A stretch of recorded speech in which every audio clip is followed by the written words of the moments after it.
I started dating Clara when we were 18. Back then, she seemed to really depend on me. If I ever brought up the idea of separating, she would get very upset, even threatening to hurt herself. But by our 7th year, things had changed. Clara was exhausted by it all. She had transformed from that uncertain girl into a very confident woman who was in charge of her life. She would talk easily with her friends. I heard people say that I, her boyfriend, was just holding her back, that I was just a minor problem in her big life. Clara didn't even get upset at them. Instead, she just agreed, saying I really wasn't on her level anymore. I'm the kind of person who tries to ignore uncomfortable things. I walked into her apartment carrying the cake I'd bought for our 7-year anniversary. I was smiling when I asked her, "Do you have any wishes?" She said, half joking, "I wish I could leave you for good." I told her, "Blow out the candles. Once you do that, I'll help your wish come true." I opened the door to her place, not realizing we wouldn't even get to spend this anniversary by ourselves. It was clear Clara found me annoying lately and couldn't stand it when it was just the two of us. I didn't expect so many people to be there. Most of them were wearing expensive suits and fancy dresses, and they all seemed very sophisticated. The room was filled with women in elegant gowns and men who looked impeccable. And then there was me, wearing an old jacket that had been washed too many times. When I left my house, I thought I looked decent, but standing next to them, I stuck out completely. Even my attempt to look nice felt pathetic. I stood there holding a cake that suddenly looked very cheap, standing awkwardly next to Clara. The same people who had been talking about me earlier were now uncomfortably quiet. I pretended I hadn't heard anything, smiling at Clara. "What were you all talking about? It seems like you were having a good time." Clara knows I'm good at acting like nothing is wrong, but she didn't even try to say something nice. "You wouldn't understand it." I was holding the cake tray, and my fingers gripped the edge tightly. 7 years ago, Clara was just a poor girl. Together, we couldn't even find $7 between us. We used to share a single bowl of noodles. Clara was always ambitious, and she quickly became an important person around here. Who would have guessed that this current business leader couldn't even afford her own bowl of noodles back then? We used to talk about everything, but now our conversations were just one line. "You don't understand our world." I nodded, and Clara placed the candles on the cake. Whether she did it on purpose or not, she put them in the wrong way. I tried to light the candles with my lighter, but for some reason, the flame wouldn't catch. Some people told me to get a new lighter. I've always been stubborn, so I kept trying to light it, insisting on using that one candle. "Make a wish?" Itzai asked. Clara lazily sat up, and our eyes met. I saw a coldness in her look. "I wish I could be rid of you for good." The happy feeling in the room instantly turned frosty. Everyone awkwardly tried to smooth things over. "Clara drank too much." "Yeah, she's quite tipsy. Don't take it seriously." Holding the cake, I urged her to blow out the candle. I knew she hadn't drunk too much. I could see it clearly. "Blow the candle out. After this, I'll make your wish come true." When the candle was out, I set the cake down and was about to leave, but Clara grabbed my hand. No one dared to speak.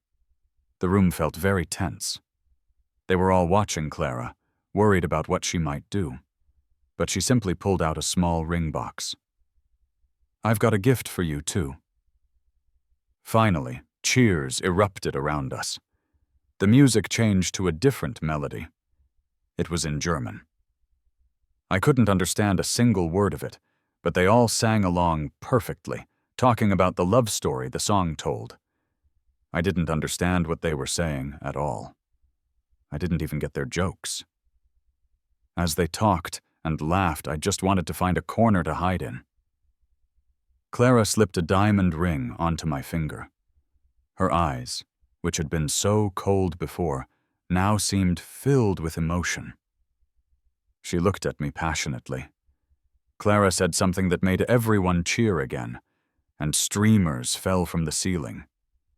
I had no clue what was going on.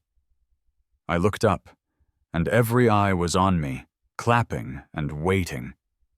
"Say yes!" "Marry Clara." Clara smiled softly. "Oh, I forgot you don't speak German. Let me say it again. Let's get married." Suddenly her smile didn't seem so nice. It felt like needles poking at my heart.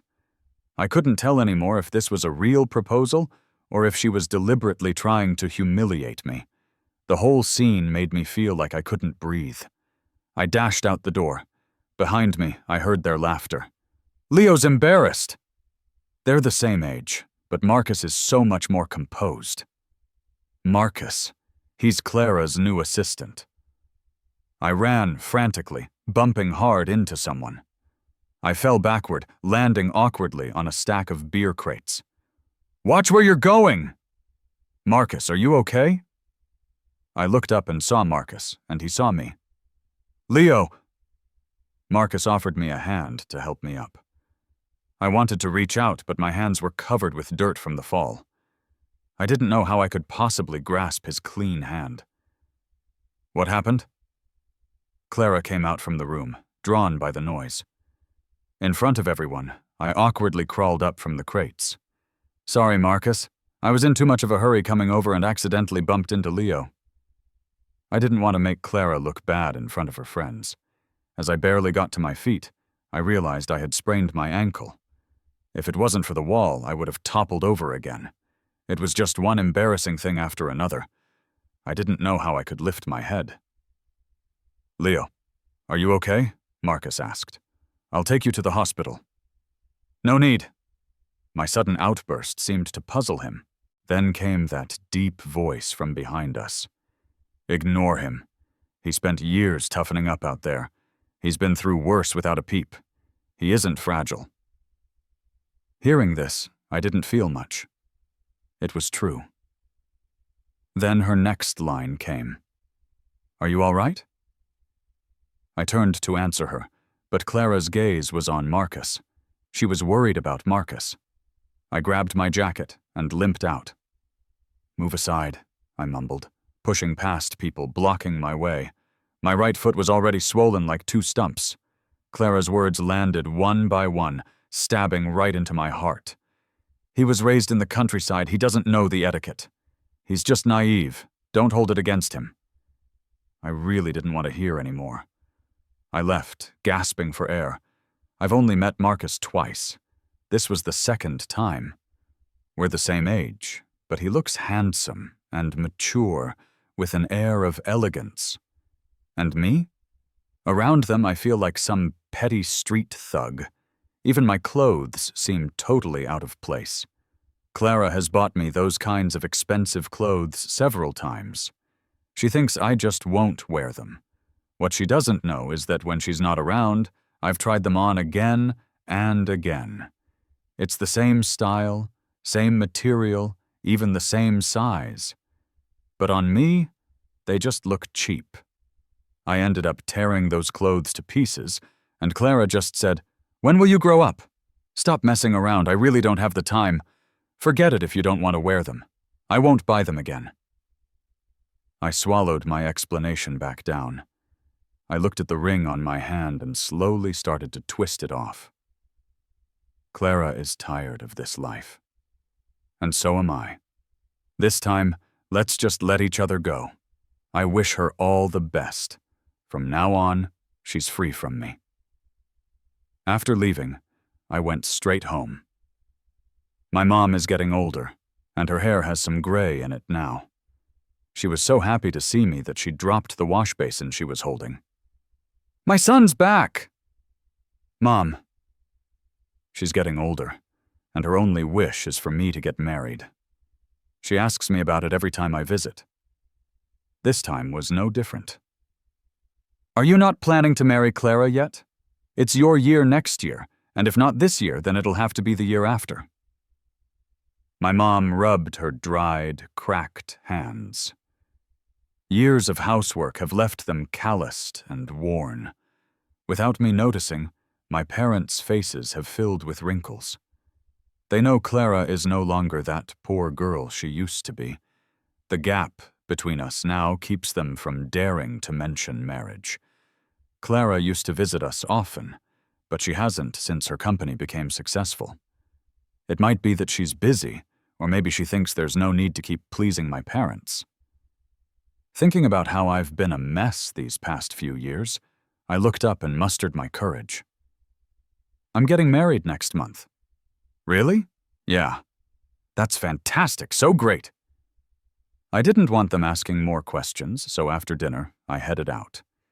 It was drizzling, and suddenly I heard a loud bang in the alley. 2 men bolted away, heading across the street. "Damn you! If I catch you here again, I'll break your legs!" A girl's voice sounded out. "Hey there, didn't scare you, did I? Leo? Leo?" It was Maya, an old friend I used to hang out with. "Maya, long time no see. Got a boyfriend yet?" Maya scratched her head and chuckled awkwardly. "Nah, my family's on my case, but my circumstances aren't great. Who'd really look at me?" Maya rubbed her hands, glanced back at her friends, and suddenly got serious. "Say hi to Leo." "Hey, Leo." Each of them was in tattered clothes. 5 or 6 of them were sharing one dirty umbrella. Some looked like they weren't even 20. Thin as sticks. "Are you hungry? Let me treat you to some food." I remembered there's an old Michael's wonton place nearby. No, Maya almost rejected it instinctively, but seeing the hopeful eyes of her friends, she agreed. "Yeah, old Michael's wonton. It's still the old price and comes with an egg." I led the way down a familiar path. Maya helped steady me as I walked. "What's up with your foot?" I shook my head. "It's close. I'm good." She scratched her head, but insisted on helping. We soon arrived, and they sat down looking nervously my way. "Order whatever you want. Eat up." At my words, they eagerly began to order. All of them except Maya, who still sat across from me, prim and proper. "Isn't this a bit much?" Someone behind us piped up. "Maya, Leo's with Clara. He's not tight on cash." "Yeah, Clara's a billionaire boss now." Maya seemed embarrassed, ordering just one bowl of wonton. I had almost forgotten about all that. "How's it been with Clara these years? Still good?" I didn't reply. She just kept eating. "You guys are probably getting married soon?" The rain kept coming down outside as I rested my chin on my hand, watching the raindrops hit the eaves. "We've been together 7 years." "Maya, were you serious about what you said before?" She coughed a few times, perhaps from the hot wonton, urgently wiping her mouth. No, kidding." I stared dazedly at her. My gaze was maybe too intense. She wavered and changed her tone. "Honestly, I was pretty serious. It was just bad timing." "Would you still want me now?" Maya focused on her food, trying to avoid my eyes. "You're joking. You and Clara are—" Her words trailed off, and her eyes lifted with a complex expression. "When are you getting married?" "Next month?" Maya stirred her empty bowl. "Serious?" "Serious. Got a date?" "Not yet." Maya quickly asked, "How about the 3rd? It's a good day." "Sure." Her friends gave me weird looks. A Rolls-Royce pulled up smoothly by the curb. The door opened, and Clara was sitting in the back seat. She squinted toward the wonton shop, lost in thought. Clara gestured for me to come over. I hobbled toward her. That's when she noticed my swollen foot. "What happened?" "You really don't remember much." She was used to my docile behavior, so my words surprised and annoyed her. You're mine, after all. Stay away from those people when you're out. I know the swum. Ones she looks down on the most are Maya and her friends. 7 years ago, they were still sitting at the same table, begging for food. The world turns every 30 years. That's no lie. They're my friends. I got in the car and didn't wait for her to speak before I continued. Ever since you've been doing well, you haven't come back to town. You haven't visited my parents either. Is it because you don't have the time? Or is it because you're scared to face your past struggles? Clara, you can't go back to the old days, but you did come from humble beginnings. Do you think none of these people are worthy of even tying your shoes, including me? Clara was stunned. I've played nice for so long, but this was the first time I said something to upset her. Leo, you've really grown a backbone, huh? Clara clenched her fists tight, trying to suppress her anger. But I wasn't going to let her have her way. You're here now. Don't you want to see the place you used to live? These people you look down on. They used to be you. But you're not like them. They're at least straightforward, not cowardly.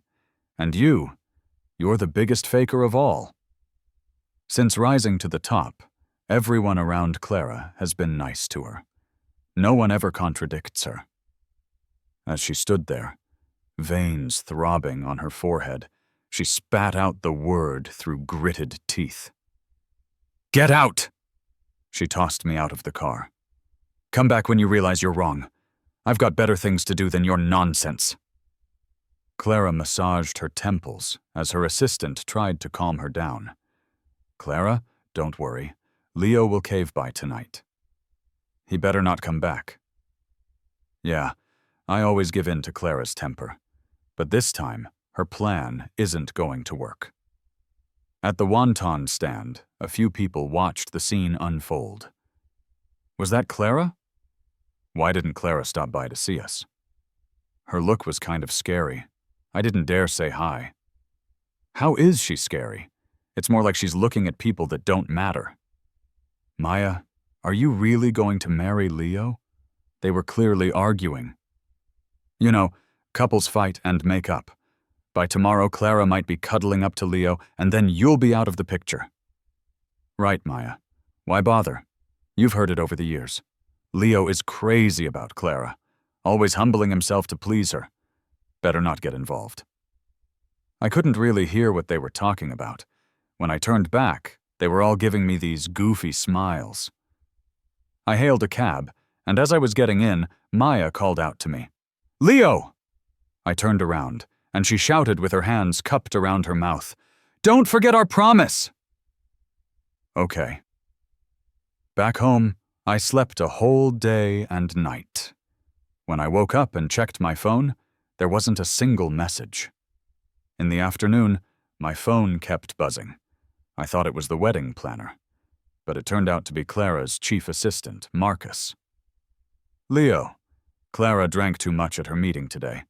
Can you pick her up, or should I take Clara home myself? Before I could reply, Marcus sent his address.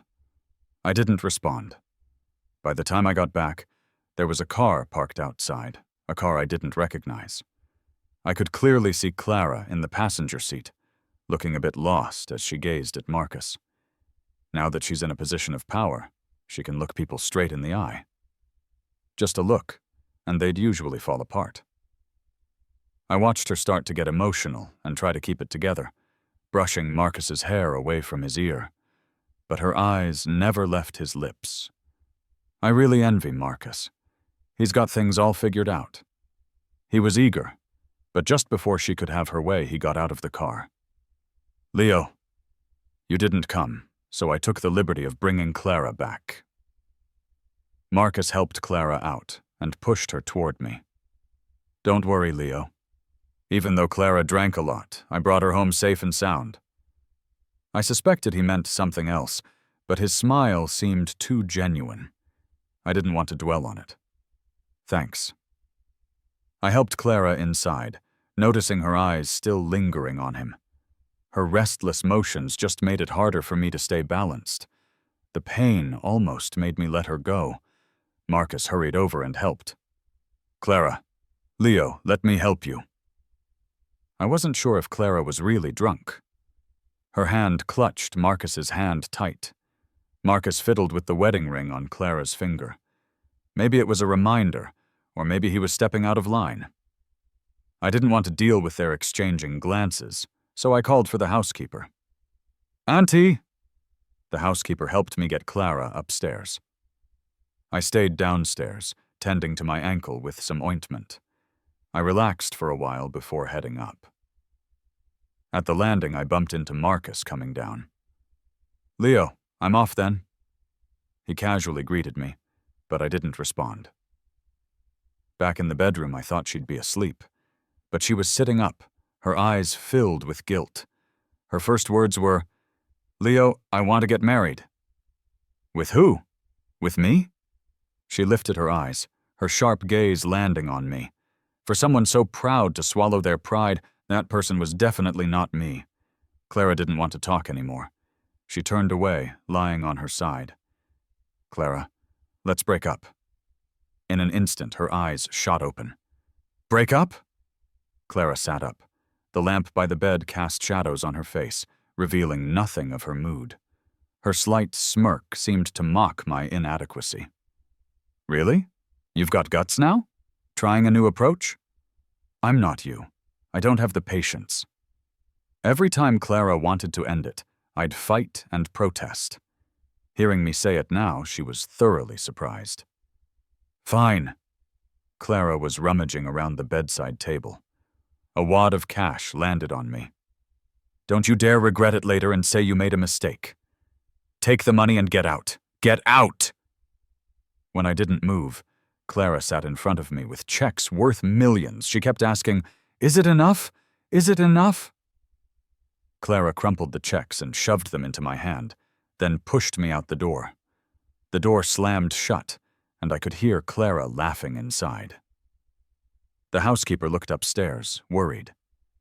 Leo, the company's projects are unstable. Miss Clara has been under a lot of pressure. Maybe you should just let it go for now, or wait till tomorrow when she's sober and talk it out. I shook my head and took out a hotel card. I'm getting married the day after tomorrow. Please come and join the wedding. The housekeeper held the card, speechless. I tossed all of Clara's checks on the sofa. It's not an act. She gave me checks, but I wouldn't even know how to cash them. After leaving Clara's house, just as I stepped out, I saw that familiar car. Leo, did something happen? I just got home and Clara told me to come over. Do you know what it's about? Before I could speak, a cold voice called from afar. Marcus? I turned around, and Clara was on the balcony, holding a glass of wine. Marcus didn't go up immediately. Instead, he showed me his phone. This is the wedding theme designed by someone Clara hired. Which one do you like, Leo? In his chat with the designer, there were all these elaborate wedding themes. He accidentally tapped on a voice message playfully. Clara's boyfriend isn't just some lazy bum, is he? Clara's going through all this, but can that punk even understand? My designs aren't exactly for beginners. Designing for a punk is kind of degrading, no? But if it's for you and Clara, I'd gladly do it. Marcus panicked and quickly turned off the message, but I heard what I wasn't supposed to. Leo, I'm sorry, I messed up. That designer was specially hired by Clara from abroad. He's a bit eccentric, but really good at what he does. No need to explain, he wasn't wrong. The designs are indeed beautiful. With all those fancy fonts, I can't even tell which country they're from. I had no idea what each theme represents. They were just red, blue, and light purple to me. I ignored Marcus and took a side road home. The house was buzzing with joy. My home and Maya's were just a street apart. Whatever Maya told my parents, they seemed to really like her. Both of them looked genuinely happy. My dad even pulled out a shirt from the closet that he had been saving for a long time. It hadn't been worn in so long that there were still creases in it. According to tradition, Before the wedding, we needed to host a banquet for 3 days. Around the third day, I came back with some wedding candies. I walked in smiling, only to see a stern face. Clara grabbed my wrist, and the candies spilled everywhere. Letting go of Clara's man to marry a girl like that? Leo, have some backbone. Clara's eyes were red, and her expensive outfits and demeanor clashed with everything here. Clara, my biggest backbone is walking away from you. Idiot! Leo, what happened to your mind, your plans, and your persistence? You've become so stupid. Come back with me. I pulled my arm away just as Maya heard the noise and came out. I stood between the two of them. I haven't changed. You became the achiever. Your mind opens up, and talking about million-dollar deals is second nature. Someone like you is naturally drawn to excellence. Marcus and I never crossed the line. I smiled. So you knew what I cared about all along. Even without Marcus, there'll always be bright, shining men in your life, but that won't be me. And you care too, or this proposal wouldn't have waited 7 years. My parents are getting old, and I don't want any more drama. Clara gritted her teeth. I'll make you as good as them. Living such a shabby life with her? Haven't you had enough? Come back with me, and I'll give you 10 million as a betrothal gift. I'll get you the best teachers for grooming and etiquette. No one will ever dare say anything about you again. From the moment she said that, it proved she looked down on me. Clara will never understand. I'm not, after all that. What I want is respect. I'll come to pick you for your wedding tomorrow. Think carefully about who you're marrying. Clara patted my shoulder, gave me a deep look, and walked away. Leo. I turned, and Maya was looking at me with a bittersweet expression. I patted her arm. Let's just package the candies. Okay. My parents came out, seeing the candies on the floor, rushing to pick them up. My mom even picked up a few smashed ones and ate them. Mom? It's fine. Not dirty. Don't waste them. Mom looked up and smiled at me, visibly happy. I didn't take Clara's words to heart. I never expected she'd dare to interrupt my wedding. Oh my, how come there are 2 bridal convoys outside? I reached the door and saw that luxurious convoy, realizing Clara meant business about yesterday's words. To think I'd see so many fancy cars in one day. My God, is this some rich lady's wedding? What a lucky guy. Everyone's eyes were on the convoy on the right. Only Maya and I weren't smiling. We didn't have that kind of money, nor did we want to spend excessively on fancy cars. It was supposed to be a simple wedding, and compared to that, our side didn't look appealing. Even our washed cars seemed dirty. Clara stepped out of the car, holding a bouquet. Maya and I were ready to get into our car. Clara's hand stopped us at the door. After being together for 7 years, are you really ready to give up? That one sentence left me frozen on the spot. The eyes around me felt like they would burn a hole through me. Oh, isn't that Clara, the girl who used to roam the streets? Sure is. Now she's a big shot. And what's Leo up to? With someone like that, he'd never have to worry about anything again. How could Maya compare? He's not planning to marry Maya. He's got such a golden opportunity. Why would he give that up? Just watch. He's gonna run off any minute now. The whispers around were like buzzing flies. I could clearly feel Maya's unease. I made myself clear yesterday. The smile on Clara's lips vanished. Her eyes showed her patience was wearing thin. Either you come with me willingly, or I take you forcefully. What's your choice? As she spoke, the car door behind her opened. Clara, that's enough. I'm getting in the car. Clara raised her hand, and the bodyguards stepped out, their batons tapping away on the car. A perfectly good car, and window after window was shattered. The spectators clutched their ears and screamed as they scattered. The whole fleet of cars was wrecked, and their tires deflated. I closed the door, accepting my fate. Clara's patience had run out. She clicked her tongue and coldly ordered, "Get in the car." "Maya! Maya!" Maya's friends rushed out, blocking our path. My mom also chimed in, "Son, it's time. Maya, let's go." I didn't hesitate. As we passed by Clara, she didn't stop us. "You'd rather marry a nobody than come with me." "Yes." Clara took a deep breath and kicked her own car. Maya and I arrived at the restaurant. It wasn't big. Town weddings were often here. Even though the dowry was modest, I'll make it up to you.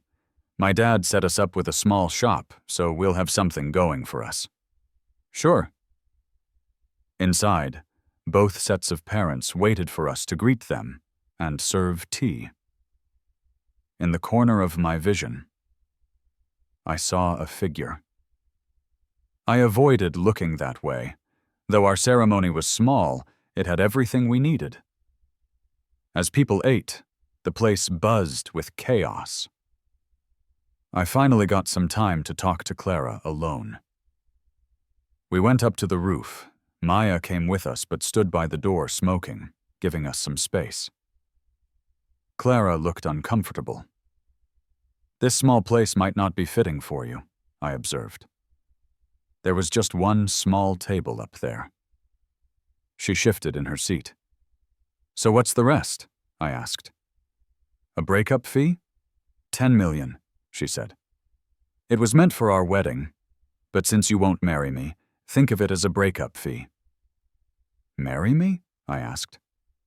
"Wasn't that designer working on a wedding for you and Marcus?"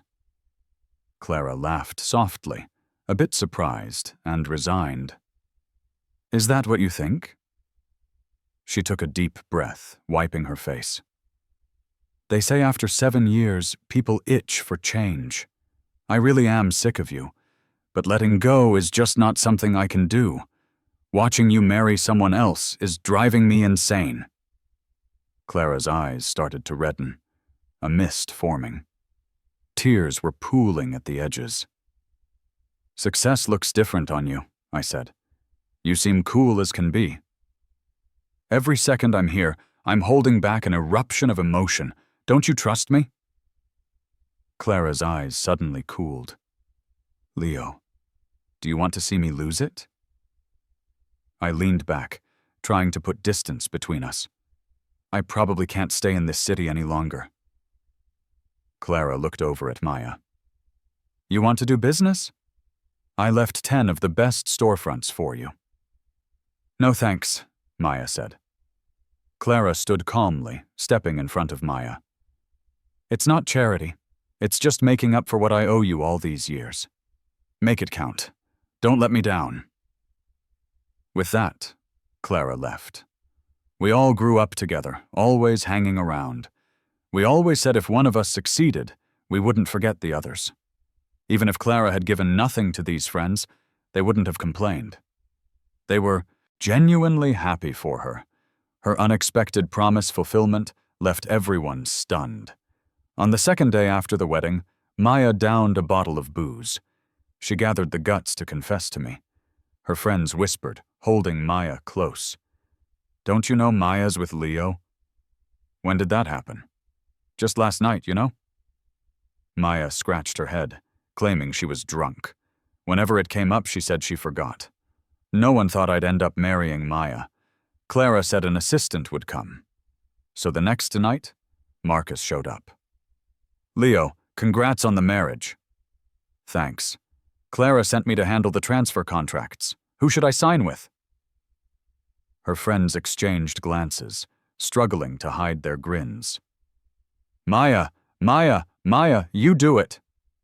"Starting today, I'll stick around for 3 days, taking you guys to check out the places and connect you with your work. After that, a dedicated assistant will help you out." Marcus laid out many contracts, project plans. Even someone clueless like me could understand most of it. Marcus really is exceptional. All right, since the contracts are done, I'll check with Clara. Tomorrow, I'll take you all on a tour. If there's nothing else, I'll take off. Best wishes for success in business and everything else you do. Marcus said goodbye and left. Maya and I went out to see him off. Marcus thought of something and rolled down the window. Clara is leaving. Where to? Clara just wanted me to say goodbye to both of you. She didn't say anything else. Thanks. Maya and I went back inside. Everyone has been busy these days. Even I've been caught up in the hustle, with hardly any time left. I heard about Clara from the TV. The news showed her company building empty. The reporter was on site, saying the relocation plan had started. The reporter said Clara wanted to say goodbye to the city. The exact reasons would be covered in future reports. Clara took the whole team and left the city for good. No one knows where they went. I lay back in the armchair at the flower shop. Maya came too. She always likes to come quietly by my side. Even if she doesn't say a word, she's used to sitting next to me. What's for dinner? Braised pork? Maybe we can invite your parents over. All right, I'll get the groceries and make it for you. No matter how busy she is, Maya always comes home every night. 2 meals a day are a must. Life is slow and orderly. In the alleyways by the street, you always hear some kids making noise. Sometimes I go out to confront them. Without realizing it, when Maya came back, I had become the big brother of the neighborhood. If you keep this up, Leo's reputation might last another 7 years. So what? Oh, earlier I knocked over old Michael's wonton table during a fight. Didn't have my phone on me. Remember to compensate him when you get the groceries tonight. Maya smiled as she washed the pot. Sure. So what does the king want for dinner? Pig trotters, 5 of them. Got it. Maya's assistant, Harry, just arrived at the door. Boss, there's a contract you need to handle quickly. Leave it on the coffee table. I can't do it quickly. I've got to get Leo his pig trotters. I chuckled, munching on a peach. Life's calmness makes everything feel just right. I hope everything goes with the flow, taking things as they come with ease.